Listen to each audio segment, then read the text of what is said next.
Okay, in this lesson we are going to be looking at mean and standard deviation and doing a little bit of follow-up with that. So, according to the U.S. Department of Agriculture, 10 to 20 earthworms per cubic foot is a sign of healthy soil. So Mr. Green checked the soil in his garden by digging 7 cubic foot holes and counting the number of earthworms in each of those 7 holes. So he found the following counts, and you need to find the mean and the appropriate type of standard deviation. I would, of course, use your calculator to do this. So remember, you're going to go to your calculator. When you want to enter statistical data, you go Stat, Edit. I already have my data in List 1, but of course I'll show you this. Remember with List 2, if you want to clear out data, you will up arrow until the name of the list is highlighted, hit Clear and Enter. Otherwise, go ahead and clear List 1 out and go ahead and type that data in. And then I'm going to go back to the main screen. And I am going to have my calculator calculate the mean and the standard deviation for me. So now if I want to calculate, I will go to Stat again, and I will tell my calculator that I would like to calculate. The mean and the standard deviation are under one variable statistic, so I'm going to choose number 1. I do need to tell my calculator where my data is, and my data, remember, I entered into list 1, so I will go second number 1 for that blue list 1 that's above there. Go ahead and hit enter, and this is what I get. So, from my calculator screen then, the mean, remember, is the x with the bar above it. So, the mean, and I'm just going to put that symbol, is the x with the bar above it, and you should get about 12.86. This kind of standard deviation, which remember is a sample standard deviation, you got 6.39.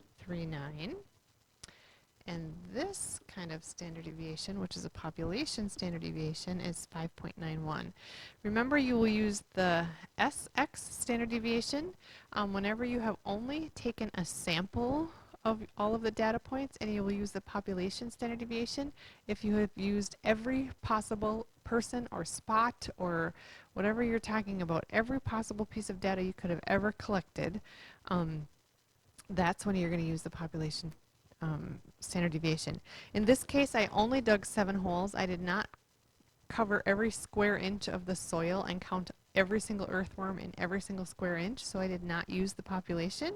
I only used a sample, and so this would be the appropriate kind of standard deviation to use in this particular case.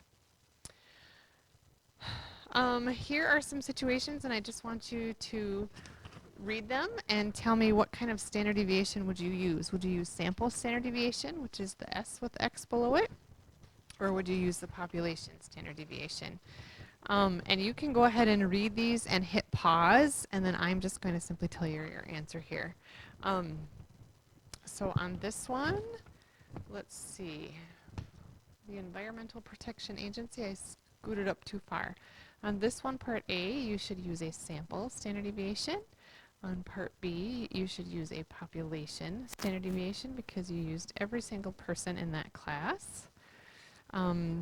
Here they only test 4 cars, so you will do a sample standard deviation. And in part D, they're looking at every hit in every game of the Boston Red Sox season, so because it's every hit in every game, you would use the population standard deviation. And here's the next question. What is the smallest possible standard deviation, and when does that happen? Remember that standard deviation describes spread, how spread out a set of data is. And it is possible that a set of data is not spread out at all.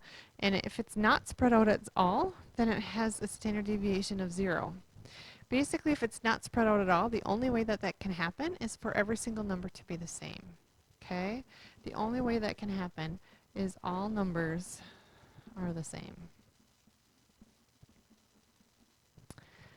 And the next one, what is the biggest possible standard deviation? Again, standard deviation describes spread, and numbers can be as spread out as we can count. And of course, you can never stop counting. So you're going to stop counting at infinity, which is not even a place. It's not a number. But the biggest standard deviation is infinity. And basically, the deal is this. The bigger the spread, the bigger the standard deviation.